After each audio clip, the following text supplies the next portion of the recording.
Semanario Local presenta Contrarreloj, una entrevista virtual.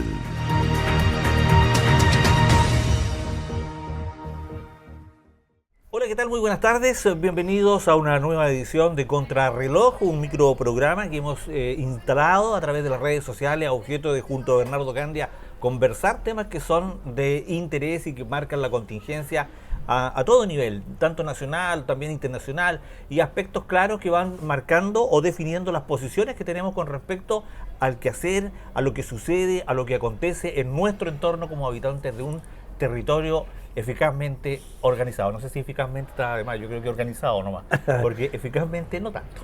Bueno, yo creo que efectivamente este programa, el propósito, el objetivo es básicamente tratar de instalar temas que son de contingencia nacional o internacional y también local, que nos permitan reflexionar sobre esos temas y tener una posición sobre ello en forma informada.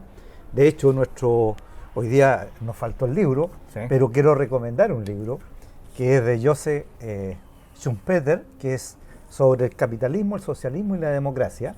Es un libro, lamentablemente en Chile los libros son muy caros, que cuesta aproximadamente 25.000 pesos, pero que es altamente recomendable para efectos de analizar lo que son las propuestas de distintos autores en estos temas tan de contingencia, en un mundo que hoy día se ve tan polarizado y que se requiere tener un nivel de información, yo diría, de primera línea. En segundo lugar, me parece importante que instalemos un tema que desde mi punto de vista es un tema altamente preocupante de política pública, que es la corrupción en el Poder Judicial en Chile. Yo creo que a raíz de los casos que uno observa a través de los medios de comunicación internacional, como la muerte de un narcotraficante en México y los impactos que eso tiene en la institucionalidad, me parece que nosotros como chilenos debemos preocuparnos a portas de que asuma un nuevo gobierno el 11 de marzo para hacer una cirugía mayor en lo que es el Poder Judicial.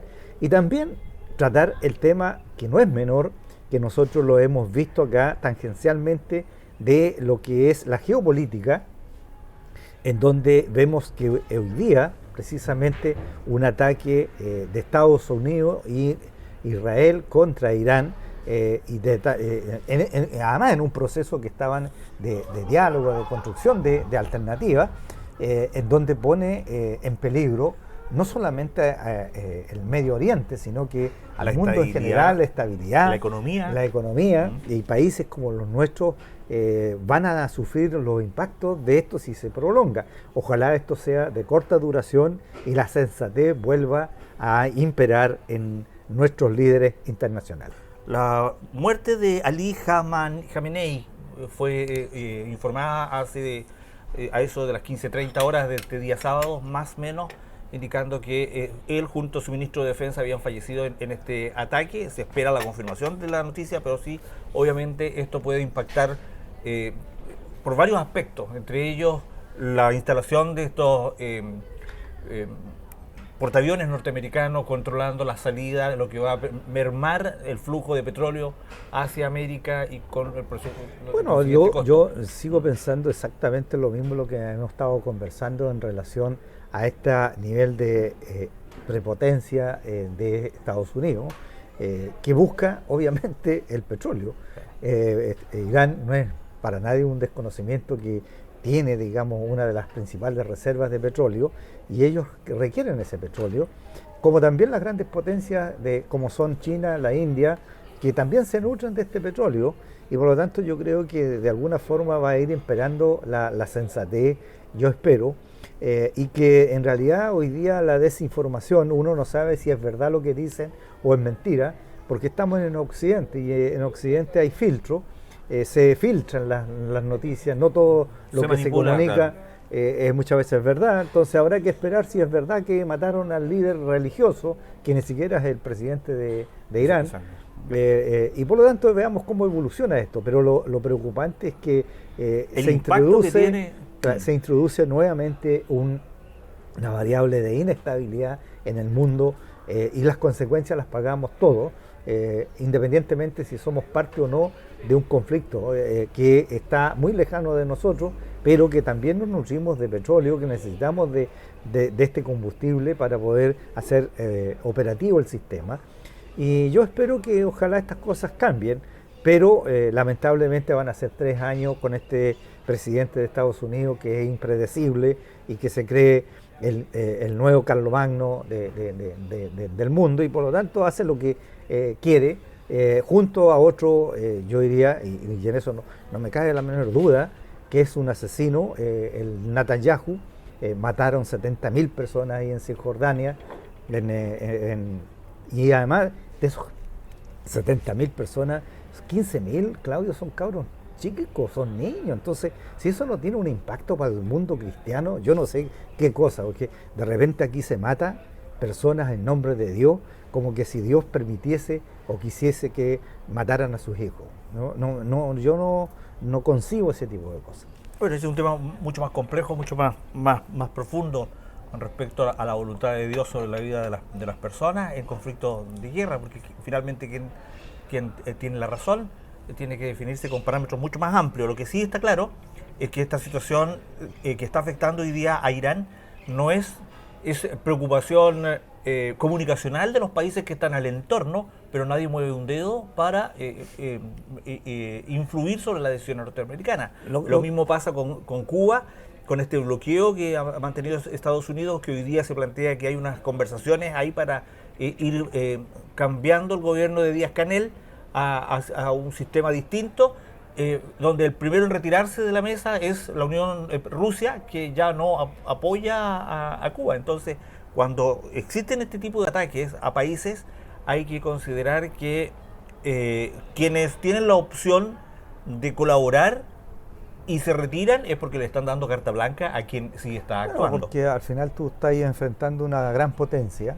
militar, porque en realidad, seamos sinceros, los norteamericanos lo que les está quedando son las armas, porque desde el punto de vista del conocimiento, de la ciencia y la tecnología, China le está dando clase, y por lo tanto temen perder el poder que tenían antiguamente, y por lo tanto lo único que ejercen es el poder militar, y los países de Europa, que son los que podrían ponerle, digamos, coto a esto, tampoco se atreven, porque muchas veces dependen también del tipo de armamento. Y el negocio obviamente también les conviene, porque Irán sigue siendo un mono con metralleta. Sí, pero yo creo que en realidad aquí se han inventado tantas cosas.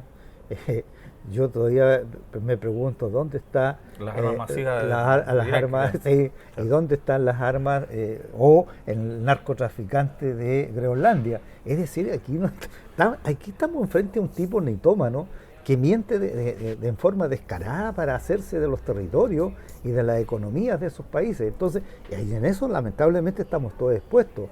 Chile, digamos, no es una excepción. Bueno, hoy día, en la tarde de este sábado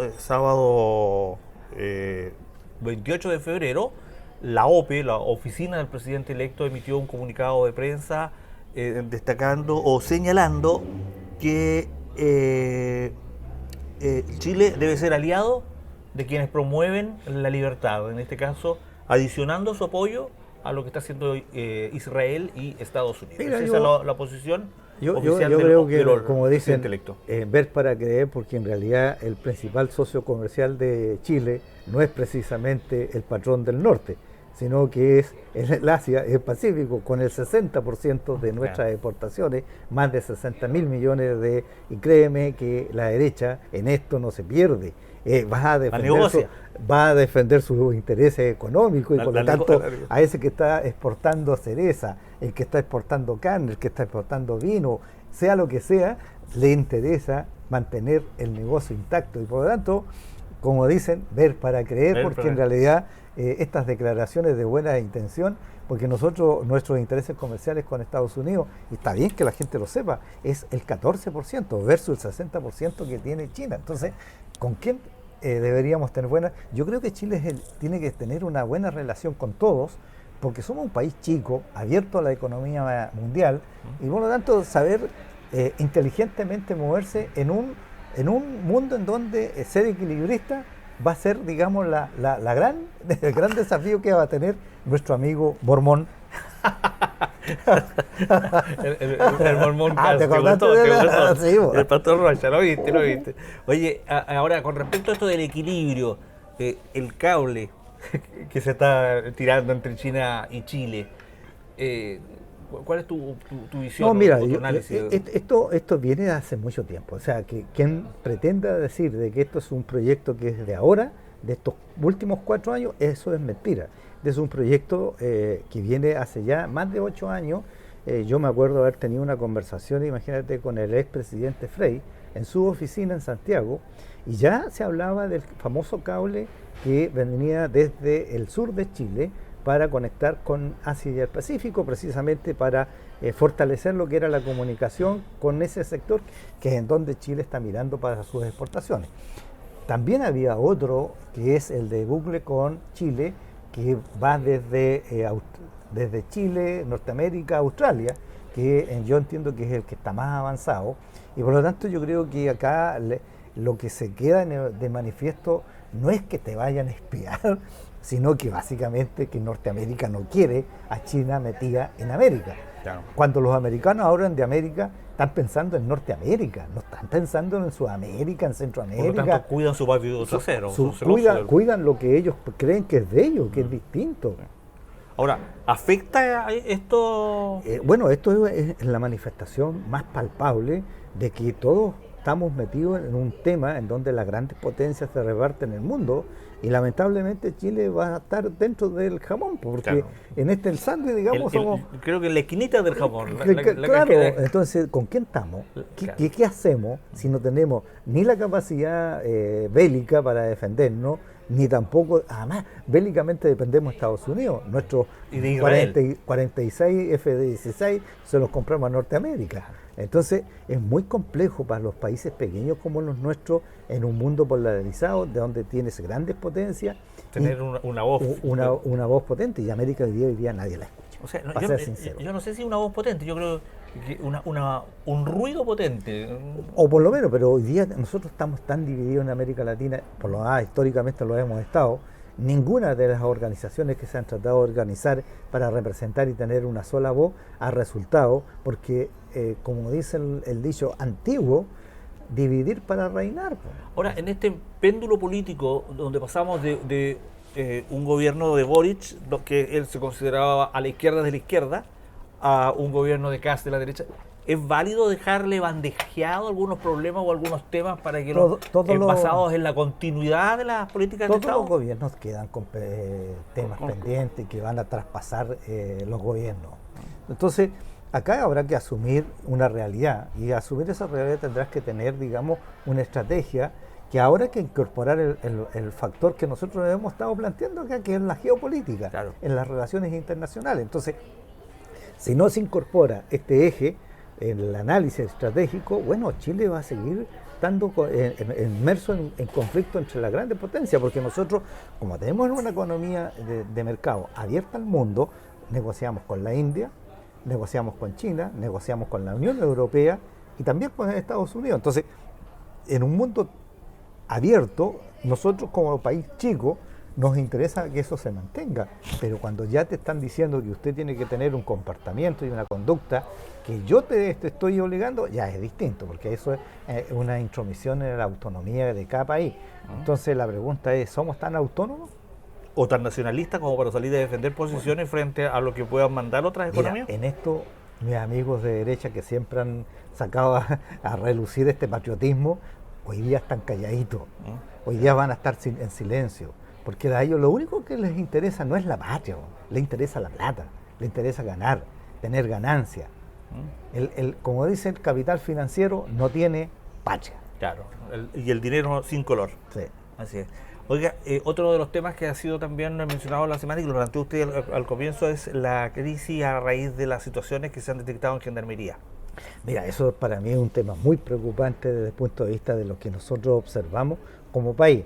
En este caso, por ejemplo, frente al crimen organizado, esta gente se nutre y se valida y crece en los países que tienen baja institucionalidad, o institucionalidades deficiente, débiles. claro.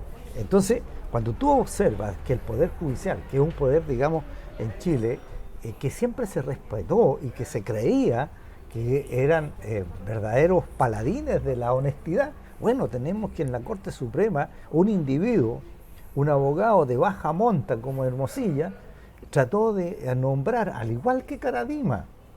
Nosotros escribimos un artículo, me acuerdo, comparábamos Hermosilla y Caradima. Bueno, Caradima quiso tener un nivel de influencia en los 12 o 15 cardenales o sea, obispos que hay en Chile, para poder influir en la toma de decisión. Bueno, Caradima quería tener también el poder suficiente en la Corte Suprema y ya tenía a lo menos 4 tipos que respondían a los dictámenes de esto, más fiscales que nombraban a dedo, no por sus capacidades, sino que básicamente que era más funcional a mis intereses personales. Y eso digamos, hoy día se está obviamente saliendo a la luz. O sea, ¿qué más patético que ver a una ministra de la Corte Suprema esposada después que era la que resolvía los casos en la Corte Suprema? Entonces, ¿qué más potente que eso? O cuando ves tú otros integrantes de la Corte Suprema destituidos por el Congreso, que además los había nombrado y no les quedaban otra alternativa, porque muchos de esos senadores y muchos de esos diputados hicieron lobby para nombrar a estos personajes que no respondían o no tenían las competencias, ni menos las condiciones éticas y morales para desempeñar un cargo de esa magnitud. Y a eso le agregas tú también en la Fiscalía. Acuérdate de todo el escándalo que hubo para nombrar antes del fiscal Valencia, cómo se tiraban los cuchillos. Entonces tú decís, a ver, un momento, aquí algo no está funcionando bien. Y agrégale la corrupción en las Fuerzas Armadas, la corrupción en Gendarmería, la corrupción en la PDI y la corrupción en Carabineros. Es decir, tú tienes que hacer una cirugía como país para poder cortar este tipo de cosas. Gendarmería me llama mucho la atención porque es una institución que si no se hace con premura una reforma y se dicta una nueva ley en Gendarmería, créeme que va a ser muy complejo, porque nosotros, ¿sabes cuántas personas tenemos en cárcel hoy día? 62.000 personas que están cumpliendo condena. Y además tenemos 55.000 personas con medidas cautelares afuera. Entonces, más de 100.000 personas hoy día están respondiéndole a la justicia a través de estos dos mecanismos. Y si los que tienen que resguardar, los que tienen que mantener el orden, la disciplina, el control de las cárceles nuestras, están involucrados. Imagínate cuando salen estos personajes de Gendarmería de Puerto Montt. Bueno, todos vimos las imágenes donde la vida que tenían con casas extraordinarias en Puerto Vara, con vehículos de alta gama, paseándose en lancha y fumando puro, tomando el mejor whisky, funcionarios de Gendarmería. Y además, mira, yo le escuché a un ex director de Gendarmería decir que no era el tema de los sueldos. Y tenía razón el hombre, ¿sabes? Que no es un problema de cuánto gana un gendarme. Porque los gendarmes, al igual que todos los miembros de las Fuerzas Armadas y de la PDI y Carabineros, son los más protegidos por el sistema previsional.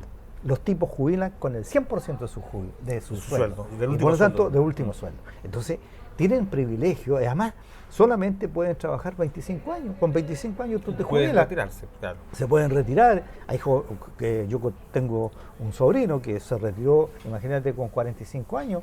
O sea, en plena vida productiva, él puede dedicarse a otras actividades, otras acciones, desarrollar otro proyecto de vida.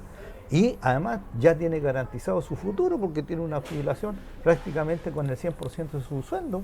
Entonces, los privilegios tienen que también tener una contraparte en donde esa persona que tiene ese privilegio tiene que responder a la altura con una ética y una formación moral sólida. De lo contrario, vamos a tener serios conflictos internos. Imagínate la última, o sea, se escapan 2 delincuentes y alguien les facilitó los uniformes de gendarme, claro. Entonces, ¿en qué mundo estamos? Ahora, esta transformación, si se parte por el nivel de Gendarmería, tiene que partir al nivel de la formación ética. O sea, una formación sólida, profesional, la dependencia. Esto yo soy parte de lo que dice el proyecto de ley, que la dependencia debe ser del Ministerio de Seguridad, y en segundo lugar, dividir quiénes son los que cuidan y los que hacen el trabajo operativo de administrativo. O sea, no puedes tener solamente un solo cuerpo cuidando, y los otros necesitamos cárceles para clasificar a los tipos de acuerdo a su grado de delitos que han cometido, porque no puedes tener a todos metidos en un mismo saco, cuando hay personas que ingresan a lo mejor por un robo simple, compartiendo con tipos que tienen un nivel de crimen o de criminalidad avanzada, respondiendo a lo mejor hasta el crimen organizado. Entonces ahí eso es un caldo de cultivo para que tú te formes. Es una universidad de formación del de delito. formación del delito. Ahora, el método Bukele. No, yo tengo mis serias dudas, bastaron ver las imágenes que mostraron precisamente por televisión, cuando tú ves ese nivel de inhumanidad, una cosa es que tú sanciones y condenes a las personas que cometen delitos, que me parece sumamente legítimo que la sociedad condene y meta preso a quienes traspasan los límites de una sociedad civilizada. Es decir, el que comete un delito tiene que estar preso. Pero cuando lo tienes, digamos, en esos niveles de inhumanidad, sin colchón, sin frazada, en pelota prácticamente, en cárceles que parecen verdaderos casillas como de animalitos, no, yo creo que para eso no. Yo prefiero el modelo italiano, que ha dado excelentes resultados, cárceles de alta seguridad, que no se produce ese tipo de cosas. Los tipos están encerrados, cumplen sus condenas, pero no tiene ese nivel de humanidad, porque ¿dónde se ve la superioridad tuya moral? O sea, yo tendría que matar, y si yo mato, voy a ser igual de malo como quien estoy condenando porque mató. O sea, a mí eso no me hace sentido. Yo creo que si vamos a tener un sentido de superioridad ético y moral con respecto al que delinque, bueno, yo no puedo delinquir, porque a mí, yo no he delinquido, no tengo por qué no tener una sanción hacia esas personas, porque esa persona traspasó los límites de lo que la sociedad se había de común acuerdo se había definido como lo más civilizado. ¿Cuál es el objetivo de encarcelar al delincuente? ¿Reeducar? ¿Sancionar? Bueno, en Chile hoy día eso es imposible. Cuando tú tienes, digamos, 62.000 personas para cárcel que tienen una capacidad 25 reos por celda de 45.000, ahí no es posible ninguna rehabilitación. O sea, eso es. Pero ¿cuál debiera ser el objetivo de la encarcelación? La encarcelación debe ser una sanción, primero que nada, para decirle al tipo, mira, tú traspasaste los límites de la sociedad, por lo tanto te vamos a condenar por eso. Y en segundo lugar, enseñarle también otros caminos, que hay otras alternativas, porque ¿reeducación? Reeducación, si no hay otra alternativa. Como ocurre en Estados Unidos, que el reo puede sacar un título de técnico, un título... Hay mucha gente que muchas veces delinque porque no tiene o no tuvo las oportunidades. Y esas personas también pueden ser objeto de una reinserción, si eso es factible. Pero en Chile hoy día, ¿para qué estamos con lecera? Con este nivel de hacinamiento. Y ante la ausencia de la posibilidad de reinsertar, ¿qué caminos quedan? Es que no hay alternativa, porque además en algún momento esa gente va a salir. Y va a salir peor. Y van a delinquir más. Y van encima con un aprendizaje extraordinario. Y los reos... Y si entraste con un postítulo, con un pretítulo, ahora vas a salir con un máster. Ahora, el delincuente preso en cárcel de Bukele, ¿tú crees que salga con la intención de seguir delinquiendo? No, porque esa gente no va a salir nunca. Sí. Esa gente la tienen condenada ahí. O sea, es de por vida. No, de por vida. Los de la Mara Salvatrucha, Mira, si toda esa parafernalia muchas veces, yo diría más bien de orden propagandístico, no lo van a hacer porque él sabe, el tipo es joven, y ese nunca va a dejar de ser presidente porque bueno, es un dictador. Quieran o no reconocerlo, es un dictador elegido democráticamente, como muchos en la historia. Hitler fue elegido electoralmente, Maduro fue elegido electoralmente, pero ahí estamos. Eso no van a dejar el poder, y si él sabe que si va, lo van a matar. ¿La solución en Chile entonces? Yo creo que Chile debe tener políticas inteligentes, y cuando digo políticas inteligentes, hacer las reformas que hay que hacer en el Poder Judicial para corregir eso, corregir también las anomalías que tenemos, sobre todo en Gendarmería, y tener una política pública de construcción de cárceles que permitan la rehabilitación. Chile hace muchos años, Claudio, que nos dejó de construir cárceles. Yo entiendo de que la última cárcel fue la de Talca, que se entregó hace poco, pero tú tendrías que construir a lo menos una cárcel por periodo presidencial, con una capacidad de 4.000 personas, porque si no damos cuenta de eso, es imposible la rehabilitación.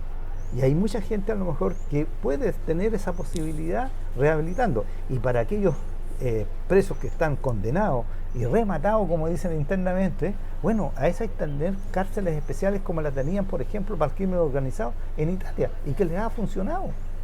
Celda individual. Claro, sala individual, cosa que, porque si hay algo que les molesta es precisamente la soledad. No hay peor castigo que estar solo en una celda. Pero si cuando estás con todos tus pares, claro, comiendo asado, tomando whisky, como ha pasado acá en Chile, cuando mostraban esa imagen que los tipos tenían, digamos, un asado picadito a la carne. En la cárcel de Osorno se vio algunas imágenes, se filtraron algunas imágenes también de este tipo de situaciones. Ahora, ¿cómo hacemos que esta necesidad de mantener a raya la situación delictual no se convierta, no se transforme en un punto político? Bueno, cuando dejemos de politizar todo, cuando tengamos la madurez política suficiente, que hay temas que no se pueden politizar, y yo creo que uno de los temas que no se puede politizar es precisamente la seguridad pública de los ciudadanos. Es decir, todo esto de tener hoy día un Ministerio de Seguridad Pública, de tener instituciones responsables, serias, creíbles y confiables, yo creo que eso es lo que nosotros tenemos que tener como propósito como Estado de Chile. No politizar eso, porque cuando se politizan las cifras, se politiza, digamos, el crimen organizado y todos queremos sacar ventaja de eso, vamos por muy mal camino, porque también los delincuentes han aprendido a hacer lecturas. También tienen abogados, también tienen analistas, tienen profesionales de la comunicación. Hay imágenes, yo me acuerdo de haber visto imágenes de un ciudadano de acá de Osorno que tiene 2 mujeres, que era básicamente un lavado de imagen que hacía un personaje que tenía instalado un negocio que todos decían que vendían droga, pero nadie se atrevía a decir nada ahí en O'Higgins con sí. Maquena. Claro, en ese caso también nos dejamos llevar por lo que cuenta la opinión pública. A lo mejor la falta de transparencia de las policías o de las fiscalías locales, que podrían haber aclarado un rumor que era conocido, evidentemente, usted se refiere al Chama, y que queda en la nada las explicaciones que él puede dar a través de sus redes sociales. Efectivamente, porque queda esa sensación de opacidad en donde la fiscalía pudo haberlo hecho por oficio, como en tantos otros casos, que frente a un rumor, yo diría vox populi en Osorno, nunca se hizo nada, claro. y la fiscalía tiene todas las herramientas y los instrumentos. La fiscalía, no solamente en este caso, sino en varias otras situaciones que han sido de alarma pública, las fiscalías han omitido el accionar por oficio. Efectivamente, yo el otro día le escuchaba, yo no soy muy partidario del famoso Mochati, Tomás Mochati, pero el tipo hacía un análisis con respecto a la configuración de la fiscalía en Chile, y él decía algo muy simple, que tú lo puedes corroborar y comprobar. La mayoría de los fiscales hoy día en Chile provienen de instituciones privadas, versus los defensores públicos que le pone el Estado y que para defender al victimario, que vienen de universidades tradicionales. Es decir, él decía, mira, aquí hay una asimetría. Hay personas bien formadas y hay personas menos formadas. Y por lo tanto, es factible que muchas veces un criminal que es suelto porque no tiene un buen persecutor. Claro. O el persecutor no tiene la capacidad en evidencia. Entonces, ahí en donde ¿cuánto tiempo debe durar el fiscal? O sea, porque yo tengo varios temas con respecto a la fiscalía en general. Por ejemplo, la duración de permanencia en el cargo del fiscal. Tenemos hoy día un alcalde que no puede estar más de 3 periodos, un parlamentario que no puede estar más de 2 periodos o 3 periodos, un fiscal. Yo creo que 2 periodos es suficiente. Tiene que haber un sistema rotación, de rotación que permita ir avanzando. Un sistema de evaluación tan objetivo que te permita de verdad evaluar a la gente por sus resultados. Y no, porque aquí se da de los 100 casos que tú investigas, ¿cuántos de esos casos lograste sanciones concretas? porque aquí hay una selección. Muchas veces los fiscales tienden a elegir casos que tienen alto impacto público y dejan de lado los casos que no tienen impacto público. Porque si a ti te estafaron, ¿a quién le interesa eso? Nadie. A nadie. Es más probable que ese caso quede por allá y no sea sancionado. Al final al final la gente queda con la sensación de que aquí hay una, yo diría, una falta de rigurosidad. Es que es una pérdida de tiempo de presentar una denuncia. Porque y aquí se juega mucho con las cifras, porque por ejemplo si a mí me roban el espejo del auto, ¿qué voy a perder tiempo presentando una denuncia por el espejo del auto? Porque no me van a pescar, porque consideran las policías que hay otras situaciones, que la pregunta típica, ¿y usted sabe quién le robó? ¿Le conoce el nombre? ¿Conoce algún alias? ¿Tiene alguna foto de él?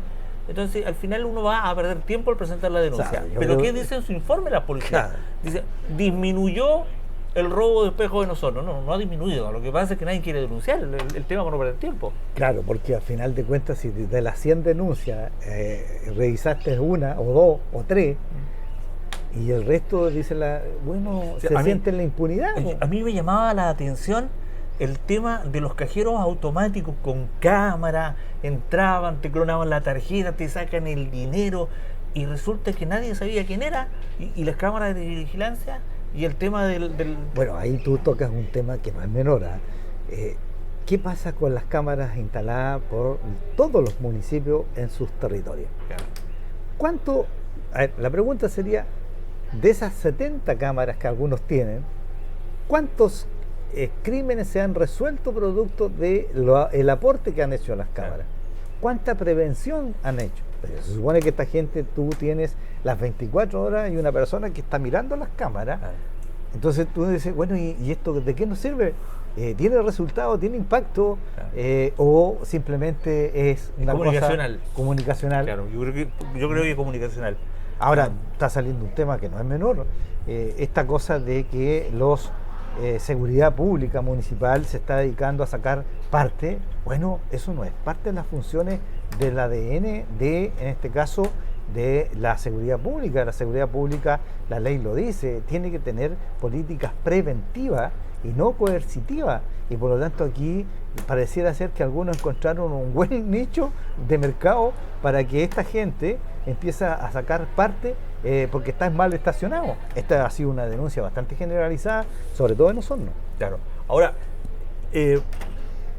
hay mucho paño que cortar en materia de seguridad pública. Lo más incómodo es que no existe debate ni conversación, ni esto es portada de noticias, porque entonces tema que no se habla no existe.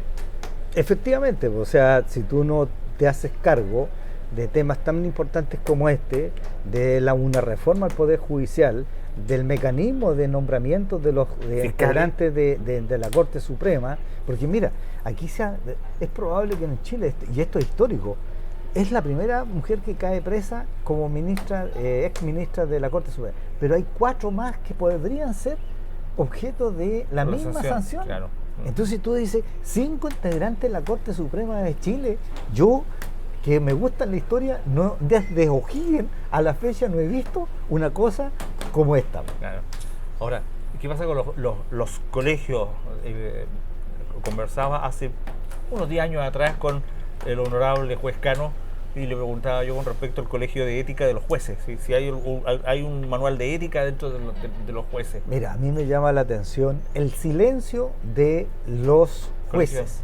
Y ellos tienen una asociación de jueces, están organizados. Ninguno ha dicho nada, ni el vocero de ellos, como tampoco el colegio de abogados. El presidente del colegio de abogados nacional, Muti, tampoco ha dicho nada ninguna universidad que forman a estos deformadores. Ahora, hay que... Es que tú planteas las cosas y uno se va recordando de algunos reclamos de ciertos abogados que me decían, oye, pon atención en la cantidad de horas de trabajo que se ocupan en los fiscales para las cobranzas judiciales de las empresas de retail. ¿Ya?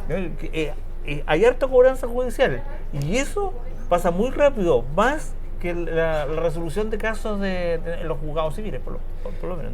Bueno, el tema, digamos, da para otro programa, claro, yo creo. Ahora, ¿privatizar el sistema judicial carcelario? No, yo creo que no. Confiando siempre en el funcionario público que lo hace bien. Claro, ese no. Sí. No, yo no creo en eso porque creo que eso puede abrir a otros abusos. Como el manejo de Sí. los... Claro, como en Estados Unidos, que el manejo de los rellenos sanitarios, que la mafia lo utilizaba para esconder los cadáveres. No, Claro. no. Yo creo que Chile tiene que hacer las reformas necesarias. Nosotros tenemos la institucionalidad suficiente como para hacerlo y lo bueno que estas cosas se saben. Claro. Y por lo tanto puedes corregir. Yo creo que la creación del Ministerio de Seguridad Pública es un acierto, tiene que consolidarse, tiene que obviamente tomar cuerpo, pero ha ido dando resultados, o sea, han ido disminuyendo a lo menos las cifras que teníamos y por lo tanto, tú sabías que hay más de 500 personas del crimen organizado hoy día presos en Chile. Claro.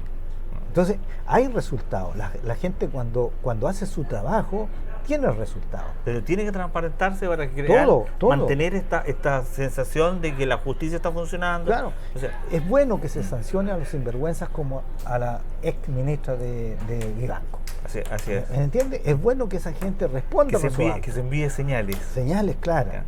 Así es. Bueno, le doy gracias por haber estado hoy día. Nos quedó harto tema al final con Sí. esto. Yo creo que, como dice usted, se puede tocar de nuevo con este tema, conversar con algunas personas, plantear algunas inquietudes y señalar aquí algún tema o algún grado de discusión con respecto a esto. Muchas gracias por haber estado con nosotros. Muchas gracias a ti, Bernardo Candia Enrique Rocha.